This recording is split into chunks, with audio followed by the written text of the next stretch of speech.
From the Other Side series continues, and this one travels down to Lubbock, Texas, as the West Virginia Mountaineers will take on Texas Tech this coming Saturday. WVU coming off another victory, so the Mountaineers are off the winning note. Not the case for Texas Tech, but now going to give Mountaineer fans a chance to find out what they can expect out of Texas Tech. Familiar with as being a staple of the Big 12 and a team that played a real barn burner with Texas earlier in the year, but is right now coming off a 3-game losing streak. So another regoating program as well. I'm your host here, Mike Asti, for Pittsburgh Sports Live and, of course, WV Sports Now. As I said, this is our From the Other Side series, what's going on with the Texas Tech beat. And to do so, I'm going to be speaking with Don Williams, who's been covering Texas Tech for a good while. He is with the Lubbock Avalanche Journal. So first off, Don, I absolutely appreciate the time here, and thanks for joining me. I know it's been a little bit of a roller coaster ride there for Texas Tech, so I do want to kind of ask you, that kind of an odd season. They started with the win, but it's out of conference play. They basically have lost their games here against the Big 12. But that game against Texas certainly gets people to scratch their heads, because that's not been typical of the Texas Tech offense most of this season. So who really is the Texas Tech team here in 2020? What's really going on with Texas Tech? Well, I think they're still trying to kind of find themselves. You know, it's a second-year program under Matt Wells after they dismissed Cliff Kingsbury after the season year before last. And the thing that's really characterized this team has been the storyline for a year plus now, is their inability to win in close games. They last year went 4-8, and 4 of those 8 losses were by 3 points or less. And so naturally, that was kind of a big emphasis the offseason, was finishing games. And, you know, if they could just make 1 or 2 more plays here and there, then all those close losses could turn into close wins. And unfortunately for Texas Tech, what we have seen is that troublesome pattern has only continued into this season, where they, as you alluded to, they led Texas. Sir Roderick Thompson, Tech running back, breaks a 75-yard touchdown with 3 minutes, 13 seconds left in the fourth quarter of that game. They lead 56-41 and somehow find a way to lose that game in overtime. Led Kansas State with 11 minutes left in the game, 21-17 in Manhattan, lose that game. And so this has been just a team that, as it's kind of snowballed on itself, because you kind of get the sense that it's almost like if the game is up for grabs in the fourth quarter, or if Tech even has the lead in the fourth quarter, it's like this expectation that something bad is going to happen and they're going to lose. They're going to find a way to lose. That's certainly, I think, the expectation among the fan base. And you wonder if it's not in the backs of the minds of the players themselves, because it's so many times to this team over their first 16 games under Matt Wells. I mean, they've lost, I think, 6 games, I think. So he's lost 11 games. I think 6 of those have been by like a touchdown or less. And so it's just, or pardon me, I remember now the stat. Matt Wells' teams have lost 11 games. 6 of those 11 they have led in the fourth quarter. Wow. I mean, that's mind-boggling. And so that's really a big storyline with this team. The other storyline we'll get into is changing quarterbacks this week. Yeah, we absolutely are going to get into that, because that's been a big news of the week here entering this game. And it makes sense when you lost 3 in a row, even though these games have been close. But as you mentioned, Texas, Iowa State, Kansas State even, who's been able to win games this year. It's not like they have played bad teams. They have had a bit of a difficult schedule here opening up the year, after opening up with the victory over Houston Baptist, who they beat, but it was not like they impressed in that game. That certainly was a close one, that maybe was a little risky for Texas Tech, that they weren't expecting it to be so. But does it lend you to believe that maybe there's a sense of regression this year to last? Because obviously it's a coach who's only been there a couple years, so you can't have too high of expectations. and this program was dealing with a turnover in terms of players as well. But will 4 wins happen this year, I guess, is a big question. Well, of course, when you don't play the non-conference schedule, most teams have a couple of easy wins in conference.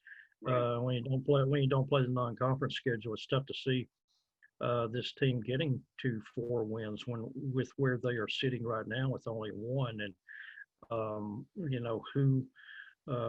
who would they be favored against in the remaining games? Maybe Kansas. Kansas. Yeah. Texas kind of joined Kansas as the bottom teams in the Big 12. So it's going to be tough to get to 4. Yeah, and now you mentioned the quarterback change. So what went into that? What are your thoughts in terms of the quarterback switch for Texas Tech, especially going into this game against the Mountaineers, who also have a young quarterback with Texas ties? So a little bit of a homecoming of sorts for WVU and some of their key players. Yeah, that's kind of been the big story here locally. And Matt Wells actually made the announcement last week. They decided coming out of the Iowa State game that Alan Bowman, who had been, Alan Bowman has basically been this team's starting quarterback when he has been healthy for, this is his 3rd year now. He was starting quarterback 2 years ago in 2018, suffered a collapsed lung, was starting quarterback again at the beginning of last season, suffered a fractured collarbone. Tony Fields from WVU was actually the guy who tackled him that caused a collarbone injury, missed the last 9 games of last season. Still, he was your most experienced option this year, so he's a starter going back into this season. But he is just, he's just been not very consistent. Even in some of his good games, he's like the Houston Baptist game you alluded to a moment ago. He missed what would have been 2 long touchdown passes, just overthrew wide open receivers in that game. Against Texas, he came back and he threw 5 touchdown passes, and for the most part was pretty good. But he also had 3 interceptions in that game, including one was in the red zone, got returned 70 some odd yards the other way. And then against Kansas State, second series of the game, gets hit low in the pocket, rolls his ankle, so he sits out the rest of that game. Comes back healthy enough to start against Iowa State, and then the wheels just fell off against Iowa State. He just didn't look good at all. Completed threw for only, he played 10 series all the way to mid-3rd quarter and threw for 97 yards, which is almost impossible to do in this day and age. And the troubling aspect of that was you have an experienced quarterback, and by the coach's evaluation, he was just going through his progressions too quickly and was too quick to take the check down to the running back. He wasn't really he was playing conservative, was not being as aggressive as they wanted, and so they finally just reached a point where Columbia played the majority of that Kansas State game after Bowman got hurt, and then he came in the middle of the 4th quarter and played 2 series against Iowa State. Right. And against K-State and against Iowa State, Columbia did much more than Bowman did, and so they said, okay, we're going to give Columbia a shot, see what he can do for the jump this week. I'm just kind of wondering though, what do you think? And obviously nobody's in his head, and obviously there's been a gigantic decrease in production, but going to the 56 points against Texas, even 21 the next week, any ideas on what happened for a veteran quarterback to have the wheels fall off? If you're able to get an offense together, the layman's going to say if an offense can move down the field and you can put up 56 points in a major conference game, why all of a sudden are you throwing for 97 yards only 2 weeks later against a lesser team? Well, I think it's a lot of factors. One, I think they should give credit to Iowa State, because Iowa State's just had Texas Tech's number ever since Matt Campbell has been on the scene. They've beaten Tech 5 years in a row, and Tech's offense has struggled against Iowa State. Tech played in Ames in 16. Iowa State beat them 66-10, and Tech scored 10 points with Patrick Mahomes at quarterback. And that's the thing is, it's been kind of tough to figure out. Like I say, Iowa State's defense is one thing, but it's not just Iowa State that Alan Bowman has not looked great against. I go all the way back to in 2018, he had a receiver named Antoine Wesley who was just absolutely fantastic and a great deep ball receiver, a guy who could adjust. Antoine Wesley is a 6'5" guy who could really run after the catch. And that year he had caught 88 passes, 1,410 yards. He left early for the NFL. Didn't get drafted, but he's still with the Baltimore Ravens. And maybe Allen and Wesley had such a connection. Like I say, he didn't even have to throw a perfectly thrown ball because he had such a big catch radius and could run. He could go get it. And okay, he's gone after that year. So, and they've had okay receivers, but they haven't had a receiver, I think, the caliber of Wesley, who at least did it on Saturdays. Certainly helps a quarterback when you have a playmaker like that. I mean, I know that's what's been helping Jarret Doege's progression in trying to find somebody like a Winston Wright to provide him that playmaker. Is it just the sense that he's lost tons of talent around him and maybe he wasn't as good as that talent was showing before? Well, possibly, but but the thing that's been a big source of speculation among fans is that again, he's been injured each of these last 3 years. The WVU game, I think, is about game 5 or 6 2 years ago. He got hit simultaneously in both rib cages, on one side by a 270-pound defensive end, on the other side by a blitzing cornerback.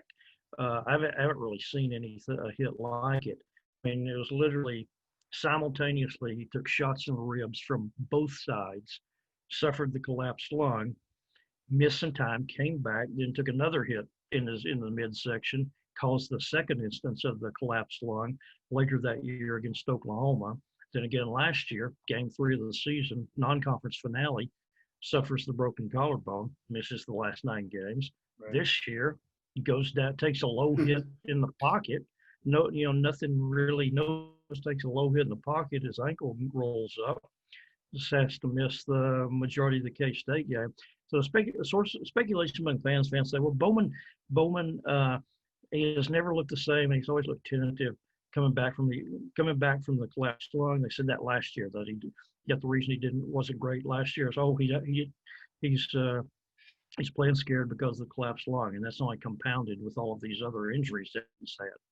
And here's the other curious element to me is David Yost is the Texas Tech offensive coordinator and the quarterbacks coach, and Yost has coached a half a dozen guys who have played in the NFL or in pro football. I mean, we're talking all the way back to 20 years ago at Missouri. He had He coached Brad Smith. He coached Chase Daniel. He coached Blaine Gabbert. He coached a quarterback named James Franklin, who is still active in the CFL. He coached even his freshman year at Oregon. He coached, and he had 17 touchdown passes and 4 interceptions. So the coach has a track record that he gets the best out of his quarterbacks. But for some reason, David has not been able to get it out of Alan Bowman these last couple of years. So that only adds to the curiosity of the situation. It is kind of curious. I was going to say Justin Herbert's the quarterback I was trying to think of. Okay, yeah, I thought maybe that was where you're going. Yeah, again, and that's maybe the best of the bunch and who you name potentially in terms of future. That might be the quarterback that has the most success. But yeah, when you have a lineage like that, it's certainly a comfort for young quarterbacks in college to know their coach has done it before. It is curious right now, but I guess nothing is curious when you lose 3 straight games. They're all conference games, points being put up in some, points not being put up in others. But regardless, they're all losses, and that has led to a lot of close game losses and potentially a regression in terms of record-wise for this Texas Tech program as they are rebuilding. And this Texas Tech team doesn't have the star power that it maybe once had in terms of casual fans being familiar with Crabtree and Patrick Mahomes, as you mentioned, and even all those offensive teams. Even if they would lose, they're going to give up 50, and they're still going to score 45. That's not what you're really seeing with the Texas Tech team this year outside of that game against the Texas Longhorns. Speaking here with Don Williams of the Lubbock Avalanche Journal here, Mike Asti on Pittsburgh Sports Live, and of course WV Sports Now. Our From the Other Side series, the Mountaineers game against Texas Tech this coming Saturday, as Texas Tech looking to get off the snide. A loss would be 4 straight for Texas Tech, and the schedule does not get that much easier because unfortunately for Texas Tech, that Kansas game closes the year. So hopefully for them, they have a win prior to that. They don't want that to have to be a must-win to even get respectability of close to what last year was. What I do want to ask you, Don, you've been covering down there in Texas for some time, and obviously Jarret Doege having the connection and now him coming home and quarterbacking for the Mountaineers. Any conversation about Jarret Doege's kind of homecoming? Were you familiar with him in high school? Did you get to cover him in high school, thought process there and him coming back, and him now as the Mountaineers starter? He did not obviously have that gig last year. That was Austin Kendall. He's progressed into a solid quarterback. They've been managed to kind of get their stars together and their triplets together, running back, receiver, and quarterback wise, as the program also is trying to rebuild. Certainly has his kinks, has certainly not been perfect. I would say fairly he's coming off of maybe his worst start of the year last week, so he's looking to rebound. But what are your thoughts on Jarret Doege from high school to now? Because you've kind of seen the progression, and he now is a starter for a major program in the Big 12 playing Texas Tech. Yeah, it's a big storyline this week because Jarret actually, he spent a good portion of his childhood right here in Lubbock. Went to Lubbock Cooper High School his last 3 years, I believe it was, and his brother Seth went to Friendship High School, which is just outside of Lubbock. Seth, of course, was starting quarterback for the Red Raiders in the early part of this decade, and I'd forgotten, but Jarret mentioned yesterday that in 2012, the first year West Virginia was in the Big 12, they came in here ranked 5th in the nation. That team with Geno Smith and Stephen Bailey and Tavon Austin, and Seth lit it up that day, threw for 499 yards, which was his career high. He threw for 6 touchdowns. Tech fans thought Tech was going to lose that game, and Tech wins 49-14. It's probably the best game, maybe the best game Tech has played in the last decade, quite literally. And so Jarret was like, a young guy that day, like 13, 14 years old. And maybe the best game for Texas Tech defensively, too, against that star power with the Mountaineers. We're talking about a team that was hanging 70 against Baylor. But yeah, exactly. I think they had played that 70-63 game against Baylor like the week before. Yeah, that was the same year. Yeah. Mm-hmm. But I didn't, since I covered Texas Tech, I didn't personally cover Jarret, but certainly, obviously, we're very well aware of him because, again, he played at Lubbock Cooper High School. So our staff did cover Jarret. He did not, in high school, maybe have quite as much recruiting attention, I guess, as Seth did. And so Jarret, and I thought it was kind of curious because Neil Brown asked Neil about the other day about his recollections of Jarret when he was young. I assumed maybe he wouldn't have any great story, but Neil reminded us, said, Jarret used to come to our quarterback camps the whole when he was 12, 13, 14 years old. Not only him, but Tech had a quarterback named Michael Brewer at that time, and Michael's younger brother Charlie came to those camps. Charlie Brewer, now the starter at Baylor. So you had Seth Doege and Charlie Brewer when they were like 13, 14 years old. We're coming to quarterback camps learning from Neil Brown, who was Texas Tech's offensive coordinator. Right. Neil Brown has the connection as well. Yeah, absolutely. Yeah. So not only did Neil coach Seth, Neil has known Jarret and actually has kind of trained him as a quarterback since he was a middle school kid. But it's been kind of fun to watch. Like I say, Jarret, his senior year, Cooper went 9-3. They went 3 rounds deep in the playoffs. He threw for a lot of yards. But there are so many quarterbacks who do that in Texas nowadays. I don't want to say they're a dime a dozen, but you have to have something else, I guess, that kind of makes you stand out. So Jarret didn't get a whole lot of recruiting attention, so he winds up, of course, starting up at Bowling Green. The head coach there was Mike Jinks, who was the Texas Tech running backs coach under Cliff Kingsbury earlier in Cliff's time here. So there was that connection.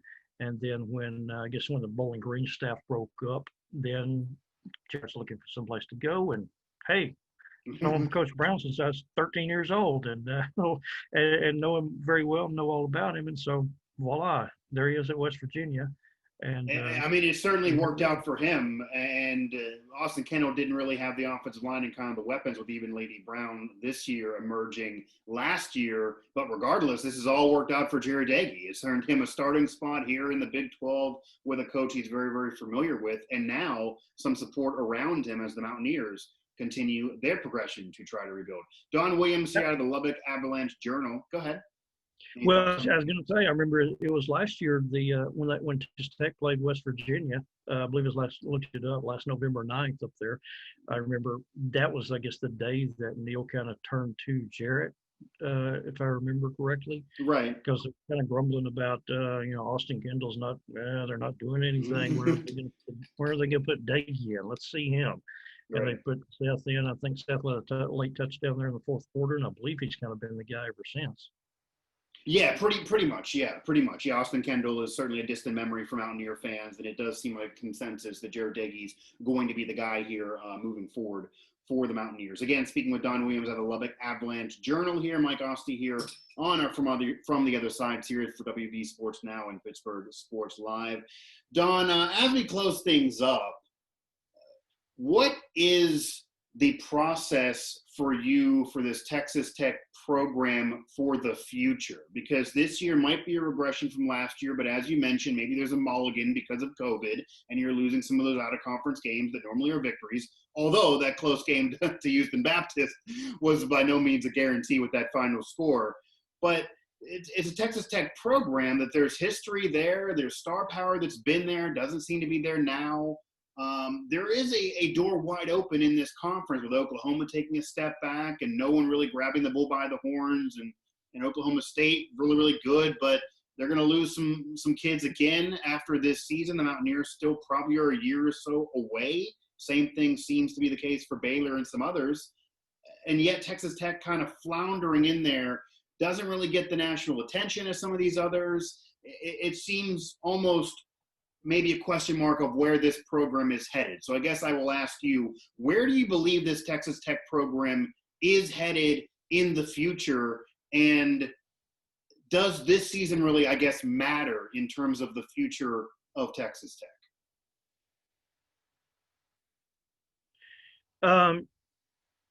I think it comes back to, I mean, this is kind of elementary response, but upgrading the talent. I mean, they have to, recruit better, get better personnel. Are you expecting that, though, in terms of what you cover recruiting-wise? Because everyone on the college beat's going to recover some recruiting. Well, here's the thing. I'll start by saying, numbers-wise, their recruiting class this year is not very good. They only have about 9 or 10 guys committed. But it does look like the guys they do have committed look like guys who have quite a bit of talent. So I think there's some legit Big 12 talent in this class. The other thing is they have had success going this transfer and grad transfer route. The last two, basically ever since Matt Wells has got here, 2 years. In the last 2 years, they've added something like 12 guys from FBS programs. Most of those guys from other Power 5 programs, and they have by and large hit on all those guys. Virtually of those dozen guys that they've added, virtually all of them are guys who have been either starters or top backups. I mean, that's kind of the wave of the future. WVU has certainly done that. That was on the one hand, on the one hand, that's good. On the other hand, it's kind of an indictment of your existing talent that you already have on the roster, that guys who, for whatever reason, didn't pan out, walk in the door here and start from day one. Right. One of the kind of bright spots on this year's team, even though they're 1-3, is a lot of the guys that they added that way in the front seven have panned out. They got an outside linebacker from Michigan State named Brandon Boyer-Randall, who's been a good athlete, good in pass coverage. They got Colin Schooler from Arizona. He was Arizona's leading tackler last year. He was 1 and Tony Fields was 2. They signed a linebacker from a junior college in Kansas named Rashawn Merriweather. He led the NJCAA in tackles last year. he has panned out. I believe he's third in the Big 12 in tackles now. They've got a kid that transferred from Texas A&M, a defensive lineman named Tyree Wilson, who is 6'6" and 280. So absolutely looks the part, and had a real good game against Texas. Brought a lot of pressure. And so they have, and one of their starting safeties was a guy who was former 4-star recruit at LSU. Spent the last 4 years at LSU, didn't play a whole lot, but comes to Tech now. He's starting safety, Eric Monroe, and so they've shown this ability to kind of be very aggressive in the transfer portal, and especially with the grad transfers, and had a lot of success in that way. So if they can continue that, and like I say, they have a pretty good nucleus of kids that have committed to them from the high school ranks for this class. Okay. Then maybe they can at least get kind of going back in the right direction and reverse this downward trend.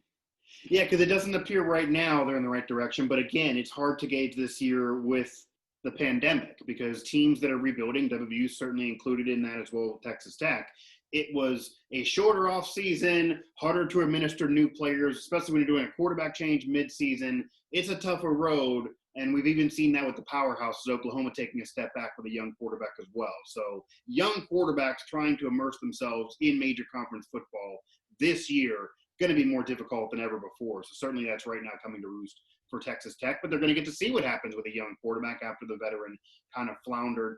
Don, I absolutely appreciate the time. It's going to be an interesting game. There's no guarantee victories for the Mountaineers by any means, even with the losing streak for Texas Tech. Maybe this could be one of those bounce back games for the Red Raiders, but obviously the Mountaineers getting things together, it seems a little bit more than Texas Tech so far this year, but we will absolutely see what happens there on the field. And then, of course, a lot of question marks and a lot of interesting football to be played yet in the Big 12 Conference without really a giant powerhouse with what's happened with Oklahoma. So it will remain to be seen if there's a representation from the Big 12 in the playoff this year, as that's definitely looking probably not to be likely. Don, I appreciate the time for sure. So we'll You're see welcome. I appreciate the invitation. Absolutely. We'll see what happens on Saturday, but take care, man.